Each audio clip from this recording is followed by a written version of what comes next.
Yeah, I've created an AI agent which can plan a travel schedule based on my meeting calendar, and I wanted to show you how an actual conversation with an AI agent happens. Um, so I want to show it in terms of like the reality and the hype, like how it actually looks like in real time. And I've used LangGraph framework to create it, which already provides essential functionality to create AI applications like tool calling, which is basically calling external tools to gather input for your use case. It also There's also functionality called human in the loop, which is when you get a result from an AI, and if you don't like it, you can review it or edit it. Um, so this is an essential component in all AI applications. The third is a persistent memory. It's basically a database where you can store personal information for the future, and in the future, like, you can ask AI to make plans based on that personal preference you have.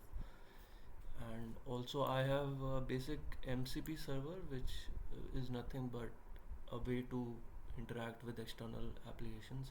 So I'm going to use that server to get my meeting details from my Google Calendar. Then I'll show you a demo of this. Then I will show you in LangGraph. I'll show you a code snippet which basically shows how the actual conversation happens and how LangGraph stores all that information.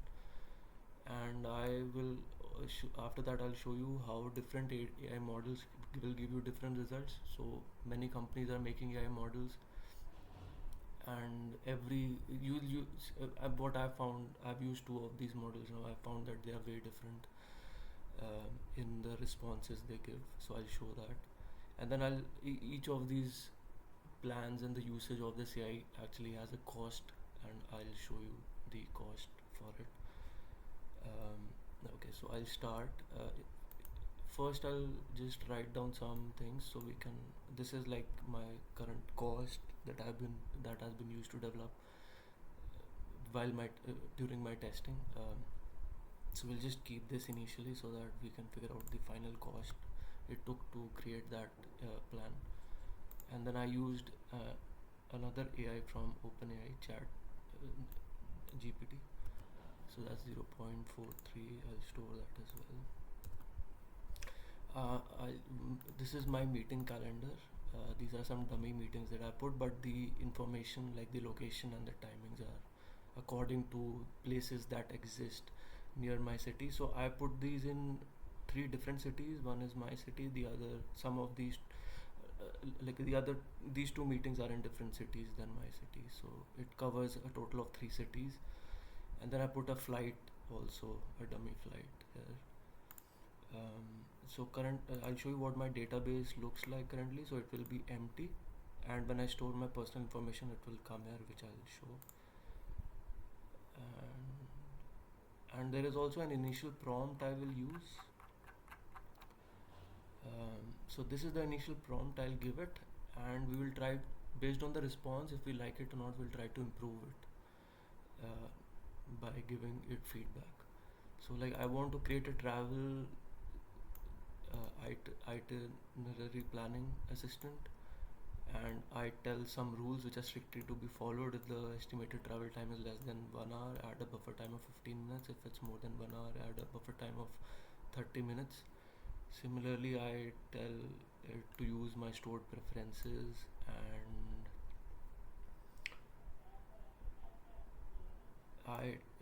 other things like allocate at least 1 hour 15 minutes for each food commitment, and find four numbers for all destinations. And yeah, so this is a basic prompt I created. So I'll go ahead and run the agent now.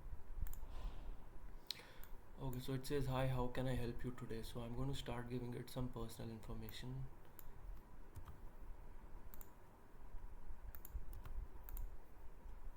So this is my first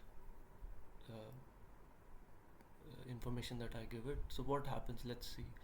So I gave it this, and it says, okay, I'll help you store your name in the memory store, so I can personalize your interactions. So then it called a tool message. This is what I talked about, like tool calling. It's a very essential functionality in AI applications. And then it says, hello Vivek, it's nice to meet you. Is there anything I can help you with today? Now if we go to the database, we'll see that this line got stored. So it's storing my personal details in our database. So it says set username to Vivek. Now I'll give it some other personal information as well. So this is like the city I want to start with.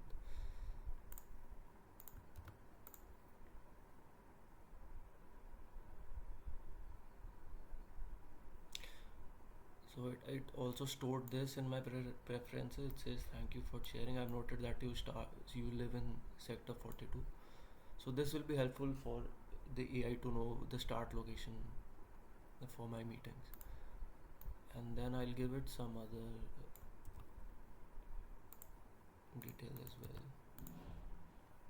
So this is about my travel. So when I travel from my city to a different city, one of the different cities, I prefer to take the metro, and these are the timings, and the rest of the time I prefer to drive my own car. So, and I'll give more personal details. This is for the third city.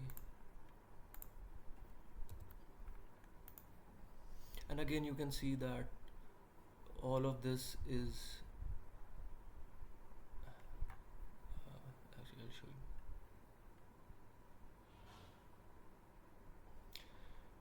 Yes, so like these are my preferences, and all of these are being stored in my memory in the permanent database. Now I did not ask it to find the distance between between the origin and the destination, but it goes ahead and finds the distances and the estimated time to travel. And for this it uses Google Maps, which I have defined in my code. Basically, I'll show that as well. So these are the tools I have defined, and the AI actually takes my chat input which I give, it understands the context behind it, and then it calls one of these tools which is code itself. And like if it wants to travel find the distance and the travel time between destinations, I've told it to use Google, and I've given it an API key to authorize with Google Maps, and it finds them and returns the results. But which tool it has to use, it depends on the AI's understanding of the text that I give in the chat. So I have different tools like travel time and distance, get phone number. I use Google Places in this. Then this is to send email to my email address. Then update preferences memory. This is what is happening right now. So it is going and storing in the database, and like I have written the code for it. So I've entered 4 personal details, and 2 were my very personal details, and the next 2 were travel details. Now I'll enter some food details, like about my favorite restaurants.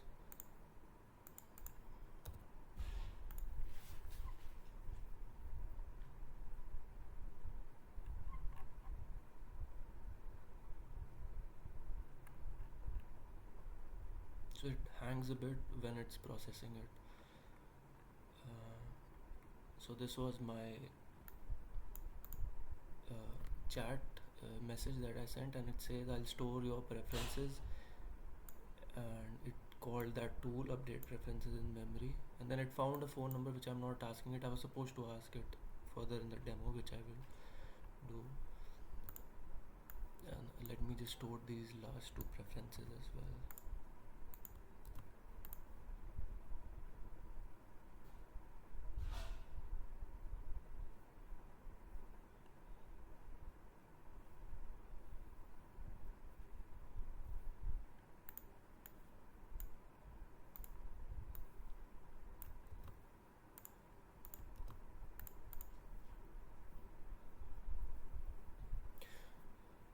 Okay, I've entered 7 different rows for personal information, and we'll just go check the database after this. And now it should have 7 rows. So it has 7 rows. We'll just verify the contents. So first name is set username to Vivek, then location, then travel preferences.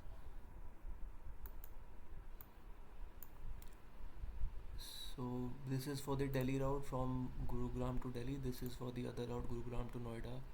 And then these are the different restaurant preferences: Delhi, Gurugram and Noida. These are three different cities. So this is all stored. Now let's start the actual planning. First I'll ask it give me summary of my preferences. So it should go fetch the database details and give me a summary.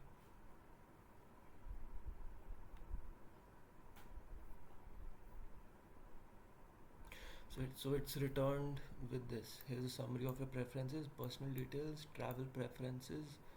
So Gurugram to Delhi and Gurugram to Noida, which are different cities.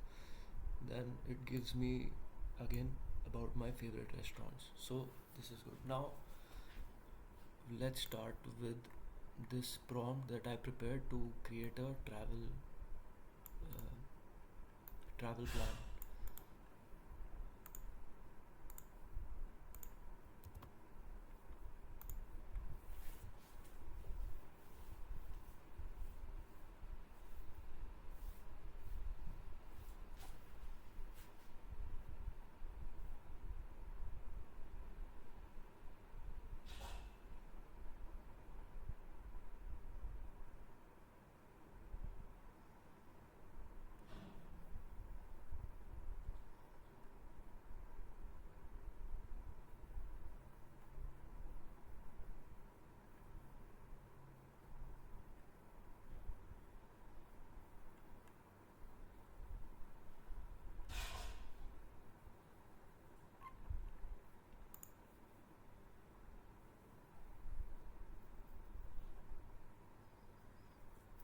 Okay.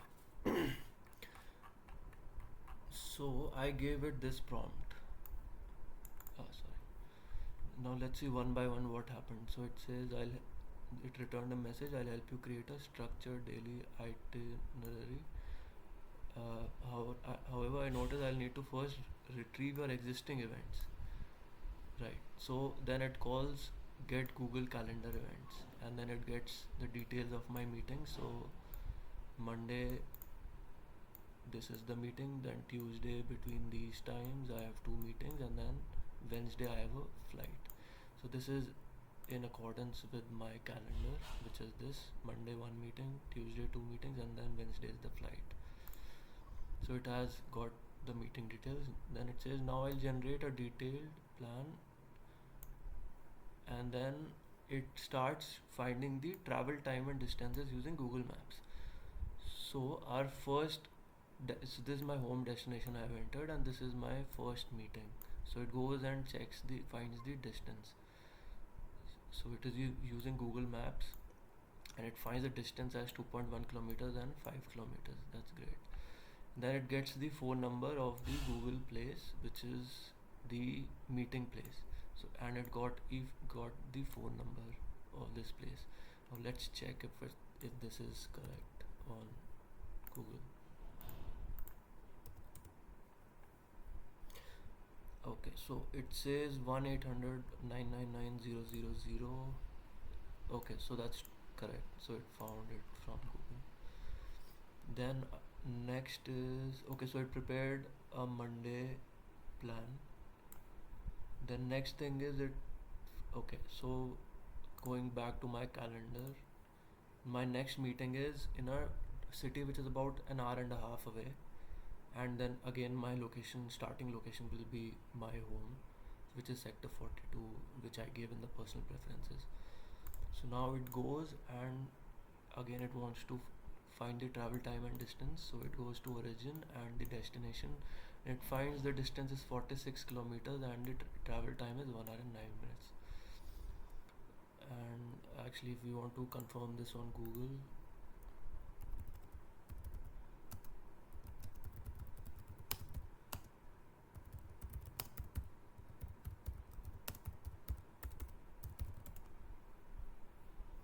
this is about 49 kilometers and 1 hour and 13 minutes, and this gives 46 kilometers and 1 hour and 9 minutes. So maybe, I mean, it's correct.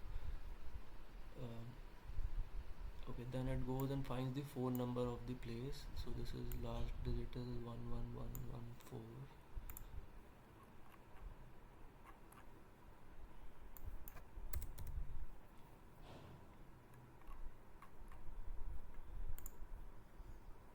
Okay, so it says Fortis Hospital 11114, so that's correct as well. So it found the phone number. And then my next meeting, which is from that hospital to a place in Delhi, which is another city, and it found it the distance should be 18 kilometers and 31 minutes. Okay, and it found a phone number for that meeting place.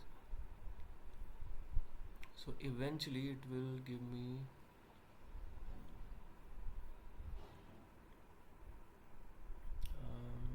so again it found, okay, for the flight it found again like the distance from my home to the airport, which is this, and then it gives me, okay, it's giving me different itinerary for all days, but I will ask it to give me a final plan.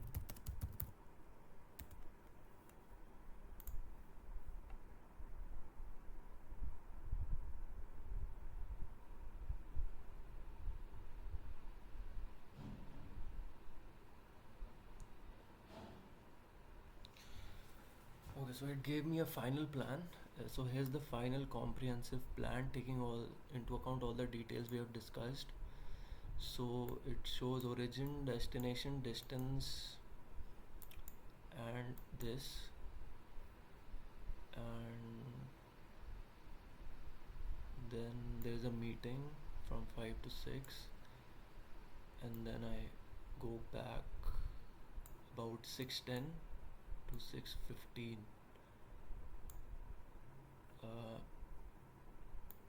So I think the travel time it calculated was,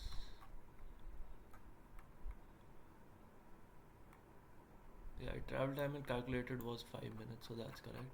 But I had asked it to give me a buffer time here strictly to be followed. If the estimated time is less than 1 hour, add a buffer time of 15 minutes. So it didn't do that. It didn't add buffer to all of these. So it says all travel times include buffer, but this is wrong. So this is the hype versus reality I was talking about. But we can always improve it with prompts. But this is, I mean, it says that it added, but it did not add. So it gave me all these rows, and then Tuesday I have two meetings. So let's check this. Sector 42 to different city. That's 46 kilometers. That's right. There's a meeting of 1 hour, right? And then it added a food based on one of my food preferences. If we see my food preferences in the database, this is the one, sector 51 Karigari, right? So it added that, and it did not calculate the distance again, so we can ask it to calculate it. Actually this should be the travel food travel row. Okay, so there are some mistakes, but we can correct it. So let me ask it to include some let's say some distances and travel times are missing for travel rows. Re-verify the missing rows for travel time and distances.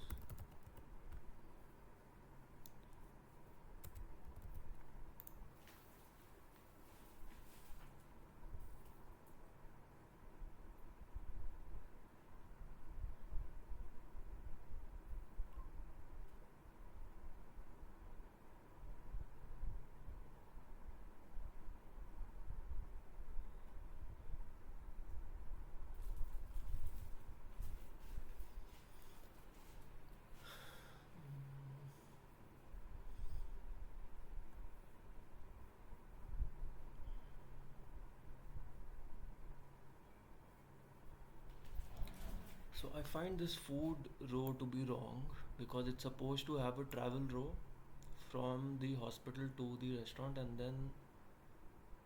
then a food row. Um, the food row on Tuesday is missing a travel row. Update that with relevant details.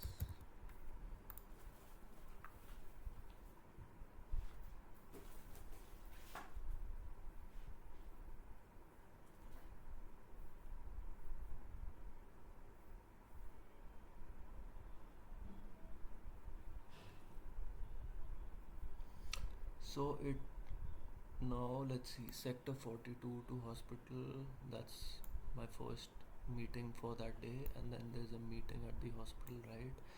And then there's a travel from the hospital to the restaurant, and it I calculated 6.7 kilometers and about 15 minutes. And then there's a food which is of 1 hour, and this is again, right, this is now again a travel from that restaurant to a new meeting in a different city. It calculated the distance, and then there's a meeting in that place, and then from that place to back to home. So this is the final thing. So this is now it did the right thing. So give me the final plan.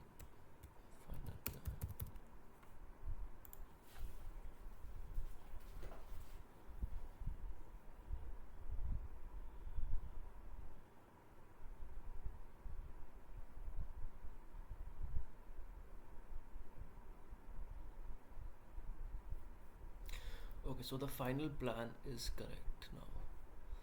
Now we did not add some buffer which I can look into later. We can always chat with it, but for the sake of keeping this demo a little short, this was the first thing, which is tool calling. So it has called different tools. It called my calendar. It got the meeting details. It got my stored my personal details uh, in the database, and then based on those, it added like some preference based rows about like food. Now I want to show you something, another thing which is very essential, which is human in the loop. Now let's say I mean, I like this plan, but I want to, I'm talking to AI, but it's not able to figure out what I'm saying, and it's not adding the correct details. In this case, let's say I had asked it to get the phone numbers, um, find the phone numbers, and I should have asked it to get the phone number of the customer care. Actually, let's say I want to, make some manual changes. So I'll say I want to make some manual changes, and I will try to add the phone number of the flight that I have, the customer care number of that flight.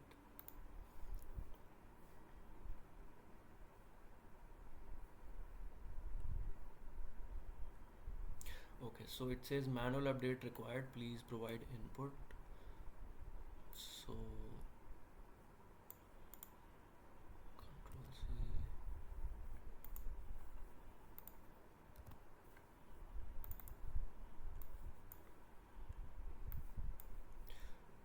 Okay, let me just find the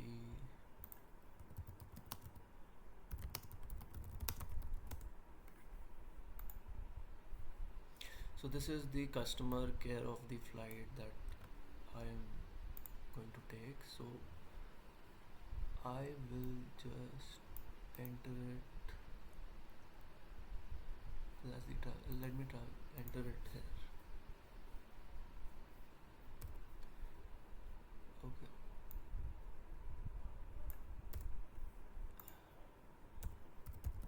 And I'll write a message, updated some details.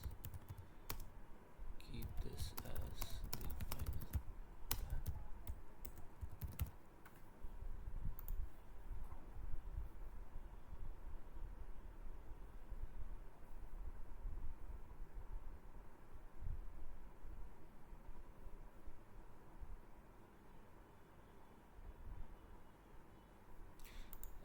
they show me the final plan.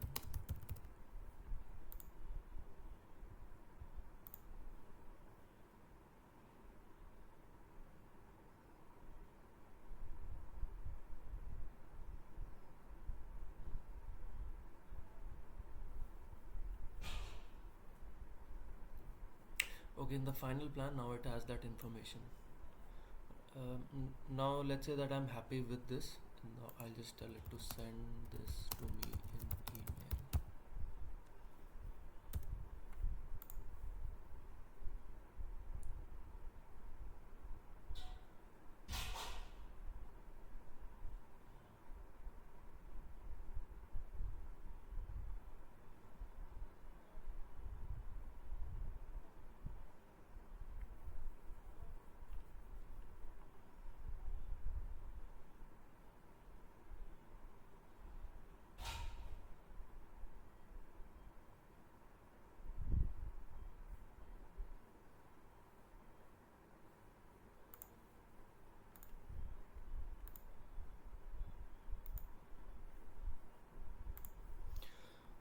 Okay, it says I'll send you the itinerary through mail. It says send email validation.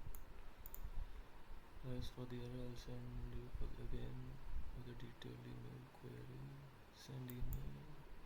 There's some problem. There is some problem with the email setting.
It's supposed to send me an email. It was sending it to me yesterday. Let me just give me 1 sec.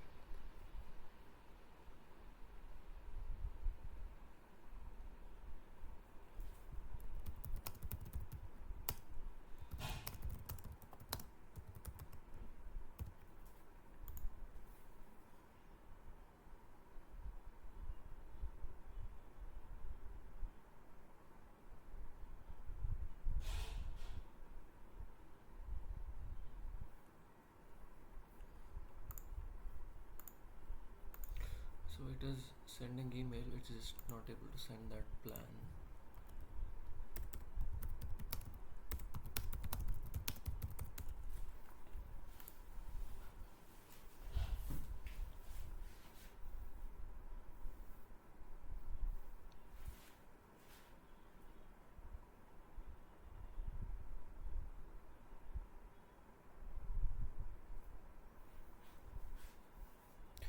So alright, send this plan as text in email.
another prompt.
Let me try something. Send me the Tuesday plan in email. Convert the plan to text format before sending.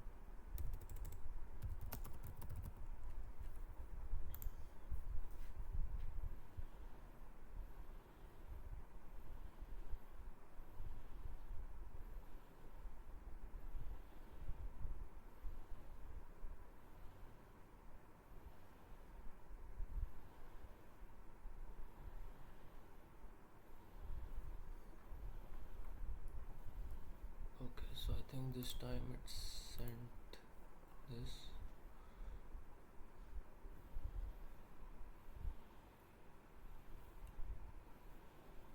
So it is sending, but there's a problem with the format which I can check later.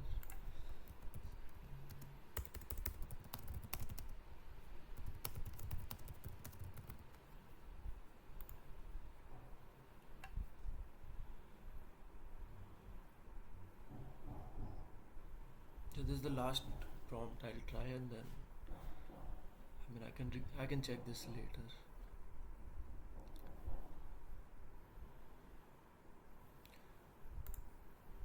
Okay, I think it sent another email. So this is a little better.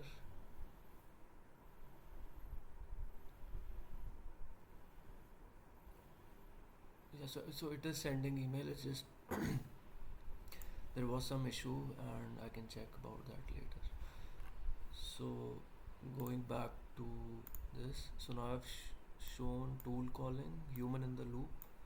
Persistent memory is the database where I store the preferences, and a basic MCP server, which is like I'm running it here, and this is just getting details from my Google Calendar. So I've written the code here, and I'm just running it, so it returns me events this week.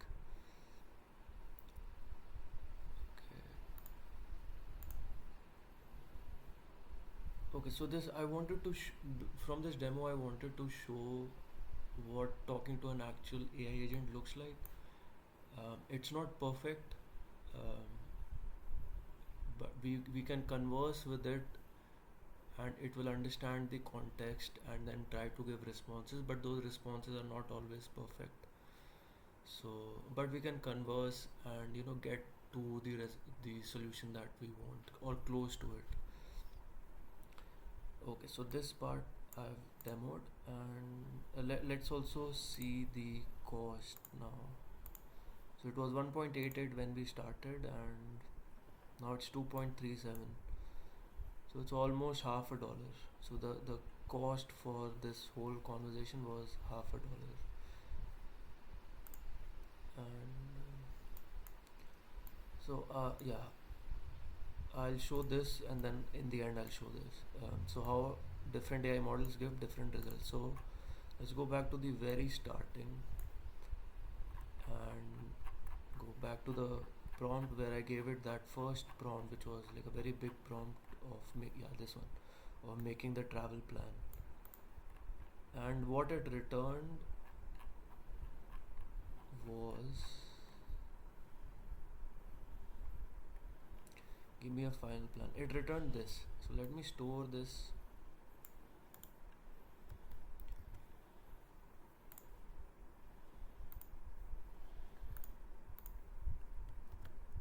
Okay, so this was the first AI that the AI which so this was the first response it gave us. Now I'm going to use another AI. I'm going to close this and I'm going to go and run this with the OpenAI Chat GP. This one is GPT 3.5. Earlier I was running it with the Claude AI from Anthropic team. This is a different company and this is a different company. Now let's see what response this gives. So I'm just going to go and paste that prompt because all my personal details are already existing in my personal store, so it's not deleted. So it already has my preferences, and now I'll just go and give it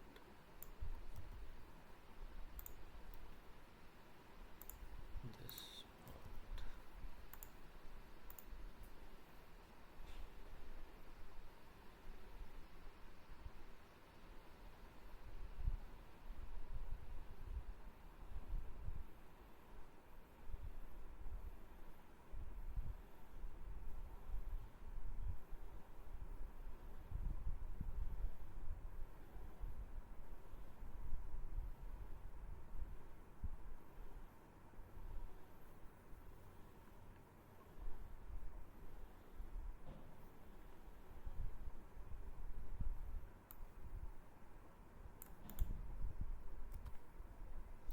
Okay, so this is the response. Let's see how different it is.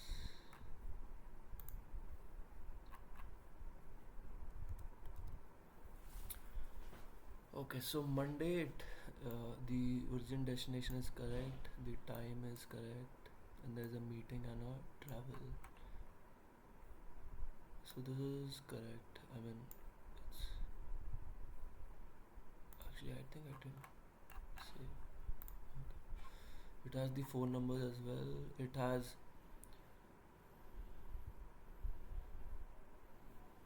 okay, so it has phone number for one row and the other row it is not having phone number. Also the destination of the meeting it did not input, and also it did not input the meeting times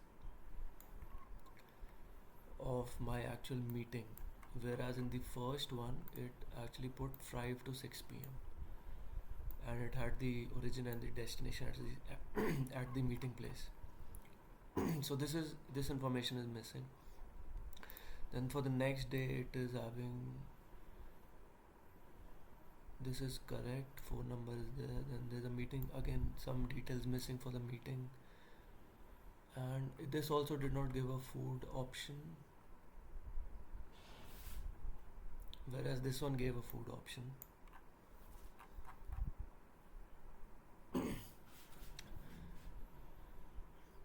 Yeah, so I mean there are differences in the output, so each AI is trained differently. It depends on which AI you use. I found the Claude AI to be much better when I was preparing and testing this AI agent. Claude is much more in detail than the GPT 3.5 Turbo. This one. So I prefer to use the Claude one for that for this AI agent. And I want to show one last thing.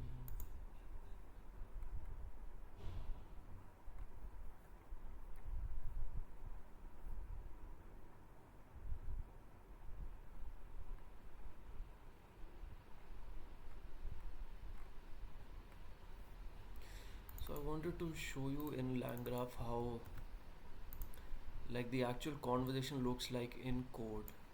So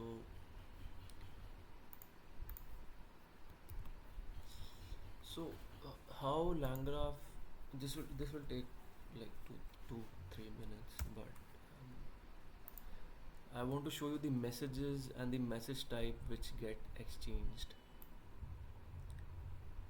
like back and forth between AI and us, like how it all translates into the backend code.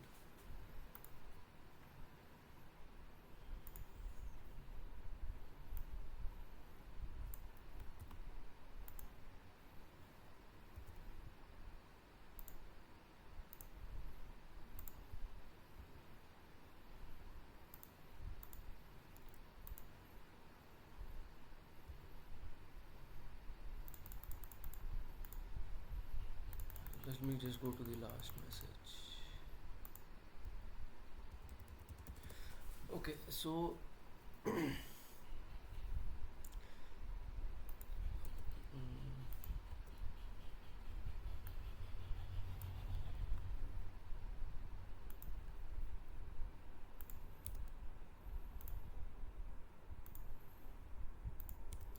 I'll not go through all of it, but I'll go enough. I'll show you enough to see what is happening. So the way it converts is when you write something like in the chat box as a user. So I gave it this prompt, this whole prompt. So it took that and put it in a human message. These are some categories in LangGraph. So the human message, AI message, tool message. So human message is something we provide it, and then it takes that and puts it, and then the AI message is the response from it. So let's say it understood the context, and it said, okay, I'll fetch your memories, your preferences, you know and the third message, it was like it so mm, so you can also see there will be a tool call. So there's a tool call here, and it called the fetch my memories tool. Now fetch my memories, I have written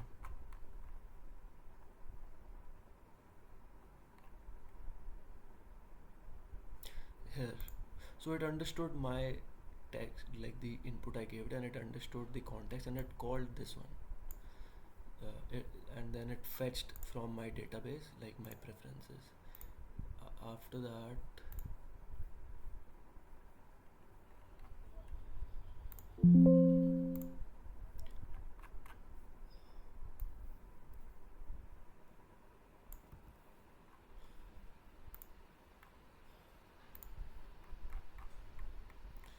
so I'm using Copilot. So it actually, it automatically, it understands what I was doing, and it changes.